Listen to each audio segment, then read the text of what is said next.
మన జీవితంలోంచి ఎవరైనా 9 సంవత్సరాలు దొంగిలిస్తే ఊరుకుంటామా?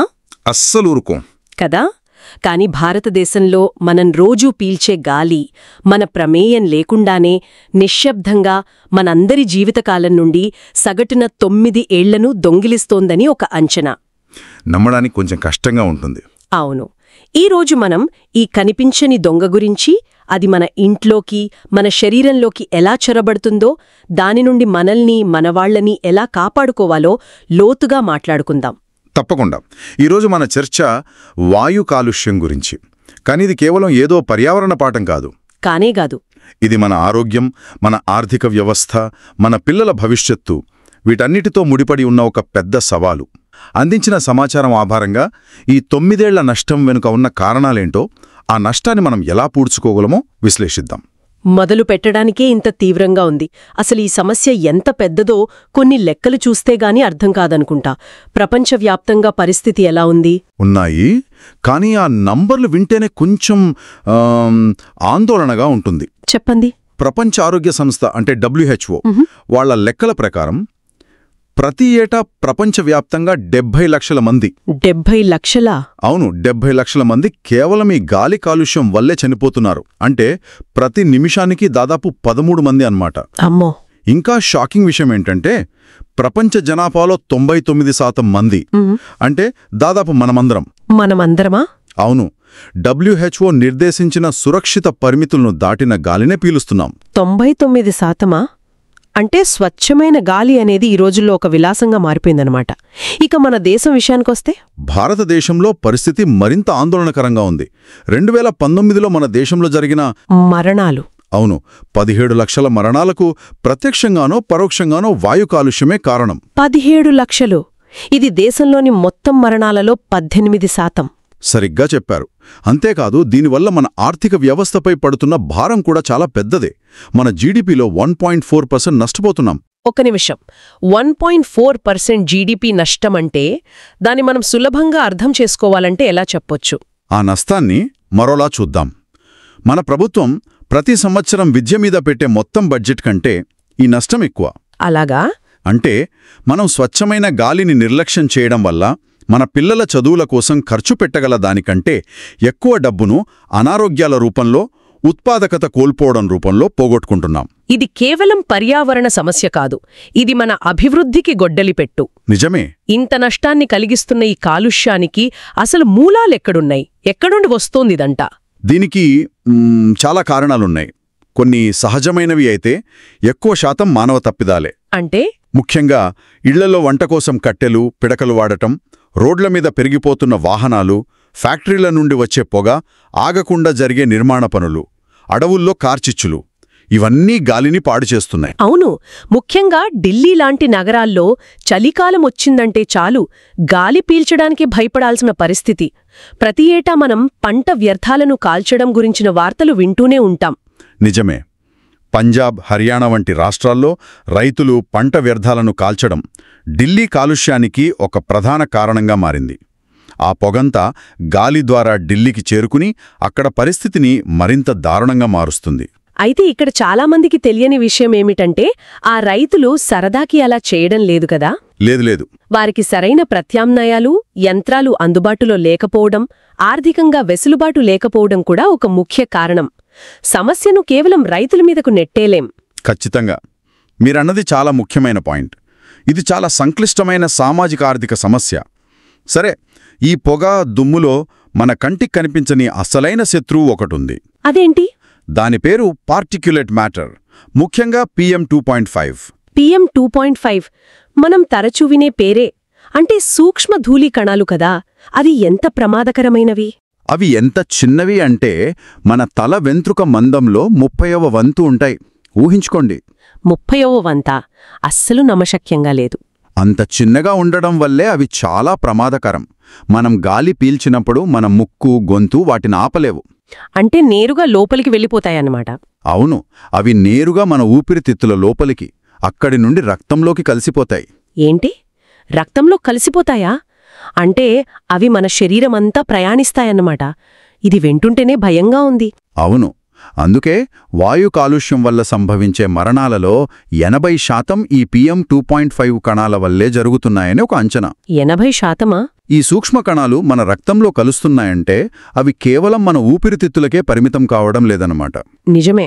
ఈ సమస్య మన శరీరం లోపల ఇంత పెద్దదైతే మన గ్రహం స్థాయిలో దీని ప్రభావం ఇంకెలా ఉంటుందో ఆలోచించవచ్చు.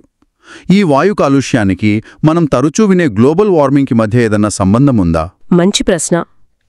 రెండూ పర్యావరణ సమస్యలే. రెండింటికి మూలం ఒకటేనా? చాలా వరకు అవును. రెండింటికీ ప్రధాన శత్రువు శిలాజ ఇంధనాలను మండించడం. అంటే పెట్రోల్, డీజిల్, బొగ్గు ఇవన్నీ. అవును. మనం బళ్లలో వాడే పెట్రోలు, డీజిల్, కరెంటు కోసం మండించే బొగ్గు ఇవన్నీ మండించినప్పుడు PM2.5 లాంటి కాలుష్య కణాలతో పాటు కార్బన్ డయాక్సైడు, మీథేన్ వంటి గ్రీన్ హౌస్ వాయువులు కూడా గాలిలోకి విడుదలవుతాయి. ఓ! PM2.5 మన ఆరోగ్యాన్ని పాడు చేస్తే ఈ కార్బన్ డయాక్సైడ్ వాతావరణంలో ఒక దుప్పటిలా ఏర్పడి సూర్యుడి వేడిని బయటకు వెళ్లకుండా బంధిస్తుంది. దీనివల్లే భూమి వేడెక్కుతోంది. దాన్నే మనం గ్లోబల్ వార్మింగ్ అంటున్నాం. సరిగ్గా అదే. అంటే ఒకే దెబ్బకు రెండు పిట్టలన్నట్టు. మనం మండించే ఇంధనం మన గాలిని విషపూరితం చేయడమే కాకుండా మన గ్రహాన్ని కూడా వేడెక్కిస్తోందన్నమాట. ఖచ్చితంగా. ఈ వేడెక్కడం ఇలాగే కొనసాగితే 2100 నాటికి ప్రపంచ సగటు ఉష్ణోగ్రతలు 5.4 డిగ్రీల సెల్సియస్ వరకు పెరగవచ్చనే అంచనా. అది చాలా ఎక్కువ. అవును. అది జీవ వైవిధ్యంపై, మన ఆహార భద్రతపై తీవ్రమైన ప్రభావం చూపుతుంది. సరే, మళ్ళీ మన ఆరోగ్యం విషయానికి వద్దాం. ఈ కలుషిత గాలి మన శరీరంపై ఎలాంటి ప్రభావాలు చూపుతుంది? ఊపిరితిత్తుల సమస్యలు వస్తాయని తెలుసు, కాని రక్తంలోకి వెళ్తుందంటున్నారు కాబట్టి ప్రభావం అంతకంటే ఎక్కువే ఉంటుందేమో. చాలా ఎక్కువ. ఊపిరితిత్తుల సామర్థ్యం తగ్గడం, ఆస్థమా, బ్రాంకైటిస్ వంటివి సాధారణం. కానీ ఇది అక్కడితో ఆగదు. ఇంకా గుండెపోటు, పక్షవాతం, చివరికి ఊపిరితిత్తుల క్యాన్సర్కు కూడా దారితీస్తుంది. అంతకంటే ఆందోళన కలిగించే విషయమేంటంటే ఇది మన మెదడుపై కూడా ప్రభావం చూపుతుంది. మెదడుపైన? అవును. మన ఆలోచనాశక్తి, నేర్చుకునే సామర్థ్యం, జ్ఞాపకశక్తి వీటన్నింటినీ కలిపి కాగ్నిషన్ అంటాం. ఈ కాలుష్యం మన కాగ్నిషన్ను దెబ్బతీస్తుంది. ముఖ్యంగా పిల్లలు, వృద్ధులు, గర్భిణీ స్త్రీలు చాలా ప్రమాదంలో ఉన్నారు. ఒక్క నిమిషం. మీరు క్యాన్సర్ అన్నారు. మనం సాధారణంగా క్యాన్సర్ని ధూమపానం లాంటి చెడు అలవాట్లతో ముడిపెడతాం. నిజమే.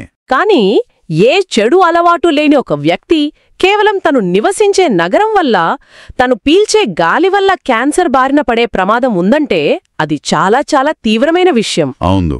దానికి బలం చేకూర్చే ఒక అధ్యయనం కూడా ఉంది. 2013లో ధూమపానం చేయని వారిపై జరిపిన ఒక అధ్యయనంలో యూరోపియన్లతో పోలిస్తే భారతీయుల ఊపిరితిత్తుల పనితీరు 30% తక్కువగా ఉందని తేలింది. 30% తక్కువగానా? అవును. ఇది మనం పీల్చే గాలి నాణ్యతకు అద్దం పడుతోంది. ఇది కేవలం మన ఆరోగ్యానికే పరిమితమా, లేక మన చుట్టూ ఉన్న వాటిపై కూడా ప్రభావం చూపుతుందా? మంచి ప్రశ్న. ఈ ప్రభావం మనుషులకే పరిమితం కాదు.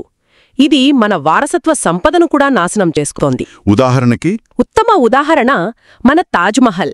ఒకప్పుడు తెల్లని పాలరాయిలా మెరిసిపోయే తాజ్మహల్ ఇప్పుడు పసుపు రంగులోకి, గోధుమ రంగులోకి మారుతోంది. అవును. ఈ మధ్య ఫోటోలలో కూడా ఆ తేడా స్పష్టంగా కనిపిస్తోంది. దీనికి కారణం యాసిడ్ వర్షాలతో పాటు చుట్టుపక్కల ఫ్యాక్టరీలు, వాహనాల నుండి వెలువడే కార్బన్, దుమ్ము కణాలు దానిమీద పేరుకుపోవడమే. ఒకప్పుడు తాజ్మహల్ను చూసిన అనుభూతికి ఇప్పటికీ చాలా తేడా ఉంది. వింటుంటేనే నిస్సహాయంగా అనిపిస్తోంది. ఈ సమస్య ఇంత తీవ్రంగా ఉంటే దీనికి పరిష్కారాలున్నాయా, లేక మనం చేతులెత్తేయాల్సిందేనా? అలా అస్సలనుకోవద్దు. పరిష్కారాలున్నాయి, ఆశ కూడా ఉంది. కాని వాటికి ప్రభుత్వం, పరిశ్రమలు, ప్రజలు అందరూ కలిసికట్టుగా నిరంతరంగా కృషి చెయ్యాలి. ప్రభుత్వం వైపు నుంచి ఏమైనా చర్యలు తీసుకుంటున్నారా? తీసుకుంటున్నారు. ప్రభుత్వం ఇప్పటికే కొన్ని ముఖ్యమైన చర్యలు తీసుకుంటోంది. ఉదాహరణకు భారత్ స్టేజ్ 6 అంటే BS6 ఉద్గార ప్రమాణాలు. BS6 అంటే కొత్త వాహనాలకు సంబంధించింది కదా? అవును. దీనివల్ల వాహనాల ఇంజిన్లను, వాడే ఇంధనాన్ని చాలా మార్చారు. పాత BS4తో పోలిస్తే BS6 వాహనాల నుండి వచ్చే నైట్రోజన్ ఆక్సైడ్ కాలుష్యం దాదాపు 70% వరకు తగ్గుతుంది. 70%? అది చాలా పెద్ద మార్పు. అంతేకాదు, ఇంధనంలో సల్ఫర్ అనే కాలుష్య కారకం దాదాపు 5 రెట్లు తక్కువ ఉంటుంది. ఓ, అంటే ఇప్పుడు రోడ్ల మీదకొచ్చే కొత్త వాహనాలు తక్కువ కాలుష్యాన్ని విడుదల చేస్తాయన్నమాట. ఇది మంచి విషయమే. ఇంకా ఏమైనా ఉన్నాయా? ఉంది. నేషనల్ క్లీన్ ఎయిర్ ప్రోగ్రామ్ అంటే NCAP అనే ఒకటుంది. అదేంటి? ఇది దేశవ్యాప్తంగా గాలి నాణ్యతను పర్యవేక్షించి మెరుగుపరచడానికి కేంద్ర ప్రభుత్వం ప్రారంభించిన ఒక మిషన్. దీని కింద కాలుష్యం ఎక్కువగా ఉన్న 132 నగరాలను గుర్తించి అక్కడ కాలుష్యాన్ని తగ్గించడానికి ప్రత్యేక ప్రణాళికలు అమలు చేస్తున్నారు. ఇవి ప్రభుత్వ చర్యలు. చాలా బావుంది. మరి వ్యక్తిగతంగా మనం తీసుకోగల చర్యలేమిటి? మన వంతుగా ఏం చేయగలం? మన ఆరోగ్యాన్ని కాపాడుకోవడానికి, ఈ సమస్యను తగ్గించడానికి? చాలా చేయొచ్చు. ప్రతి చిన్న చర్య మార్పుకు దోహదపడుతుంది. ముఖ్యంగా 3 విషయాలు గుర్తుంచుకోవాలి. 1 ఇంటి లోపల, 2 ఇంటి బయట, 3 అవగాహన. సరే, ముందు ఇంటి లోపల ఏం చెయ్యాలో చెప్పండి. కాలుష్యం ఎక్కువగా ఉన్నప్పుడు ముఖ్యంగా ఉదయాన్నే ప్రాణాయామం వంటి వేగవంతమైన శ్వాస వ్యాయామాలు చేయకపోవడం మంచిది. ఎందుకు? ఎందుకంటే కొన్నిసార్లు ఇంటి లోపలి గాలి బయటి గాలి కంటే 2 నుండి 5 రెట్లు ఎక్కువ కలుషితంగా ఉండవచ్చు. మనం వాడే పెయింట్లు, క్లీనర్లు, పర్ఫ్యూముల వల్ల లోపల కాలుష్యం పెరుగుతుంది. ఇది చాలా మందికి తెలియని విషయం. అవును. ఇంట్లో గాలిని శుద్ధి చేసే స్నేక్ ప్లాంట్, మనీ ప్లాంట్ వంటి మొక్కలను పెంచుకోవడం ఒక మంచి అలవాటు. యోగా, ప్రాణాయామం ఆరోగ్యానికి మంచిది అనుకుంటాం, కాని తప్పుడు ప్రదేశంలో తప్పుడు సమయంలో చేస్తే అది హానికరం కావచ్చు. ఇక బయట తీసుకోవాల్సిన జాగ్రత్తలు: వీలైనంత వరకు ప్రజా రవాణాను వాడటం, దగ్గరి ప్రదేశాలకు నడవటం లేదా సైకిల్ వాడటం అలవాటు చేసుకోవాలి. ఇది మన ఆరోగ్యానికే కాదు, పర్యావరణానికి కూడా మంచిది. ఖచ్చితంగా. కాలుష్యం ఎక్కువగా ఉన్నప్పుడు బయటకు వెళ్లాల్సి వస్తే N95 లాంటి మంచి నాణ్యత గల మాస్క్ ధరించడం వల్ల PM2.5 కణాల నుండి చాలా వరకు రక్షణ పొందవచ్చు. ఇక 3వది అవగాహన. దీని గురించి కొంచెం చెప్పండి. తప్పకుండా. ఎయిర్ క్వాలిటీ ఇండెక్స్ అంటే AQI గురించి తెలుసుకోవాలి. ఇది మన స్మార్ట్ ఫోన్లలో యాప్స్ రూపంలో సులభంగా అందుబాటులో ఉంటుంది. ఆ స్కోర్ లాంటిది. అవును. గాలి నాణ్యతకు ఒక స్కోర్ లాంటిది. అది తీవ్రమైన లేదా చాలా పేలవమైన స్థాయిలో ఉన్నప్పుడు బయట వ్యాయామాలు, ఆటలు వంటివి తగ్గించుకోవటం, ముఖ్యంగా పిల్లలు, వృద్ధుల విషయంలో జాగ్రత్తగా ఉండడం చాలా ముఖ్యం. నాకు గుర్తుంది, కోవిడ్-19 లాక్డౌన్ సమయంలో చాలా నగరాల్లో ఆకాశం నీలంగా మారి గాలి నాణ్యత అద్భుతంగా మెరుగుపడటం మనం చూశాం. పంజాబ్లోని ప్రజలకు హిమాలయాలు చాలా ఏళ్ల తర్వాత మళ్లీ కనిపించాయి. అవును. అదొక అనుకోని, బాధాకరమైన ప్రయోగంలా పనిచేసింది. వాహనాలు, పరిశ్రమలు, నిర్మాణ కార్యకలాపాలు ఆగిపోవడంతో వాతావరణం ఎంత త్వరగా తనను తాను శుభ్రం చేసుకోగలదో మనకు స్పష్టంగా కనిపించింది. అంటే ఆశ ఉంది. ఖచ్చితంగా ఉంది. కాలుష్య కారకాలను మనం నియంత్రించగలిగితే గాలి నాణ్యత ఎంత వేగంగా మెరుగుపడుతుందో ఆ లాక్డౌన్ మనకు కళ్లకు కట్టినట్లు చూపించింది. ఇది మనకు ఒక పెద్ద ఆశాకిరణం. ఈరోజు మనం వాయు కాలుష్యమనే ఒక కనిపించని దొంగ మన జీవితకాలాన్ని ఎలా దొంగిలిస్తోందో, అది మన ఆరోగ్యం నుండి మన చారిత్రక సంపద వరకు ప్రతి దానిపై ఎలా దాడి చేస్తుందో తెలుసుకున్నాం. అవును. అయితే ఇది అసాధ్యమైన సమస్య కాదని, ప్రభుత్వ విధానాలు, మన వ్యక్తిగత చర్యలతో పరిష్కారాలు సాధ్యమేనని కూడా అర్థం చేసుకున్నాం. ఈ చర్చ ముగింపులో ఒకే ఒక ప్రశ్న మిగిలింది. మనం మొదట మాట్లాడుకున్న ఆ 9 ఏళ్ల గురించి. అవును, ఆ 9 సంవత్సరాలు. ఢిల్లీ లాంటి నగరాల్లో అయితే ఈ నష్టం ఇంకా ఎక్కువ. ఈ నేపథ్యంలో స్వచ్ఛమైన గాలిని కేవలం ఒక పర్యావరణ సమస్యగా కాకుండా తిండి, నీరు, నిద్ర లాంటి మన ప్రాథమిక జీవించే హక్కుగా మనం ఎప్పుడు చూడటం ప్రారంభిస్తాము? మన భవిష్యత్ తరాల కోసం కోల్పోతున్న ఈ 9 ఏళ్ల కాలాన్ని మనం తిరిగి ఎలా సంపాదించుకోవాలి? అవును. ఈ ఆలోచనతో ఈ రోజుకి ముగిద్దాం.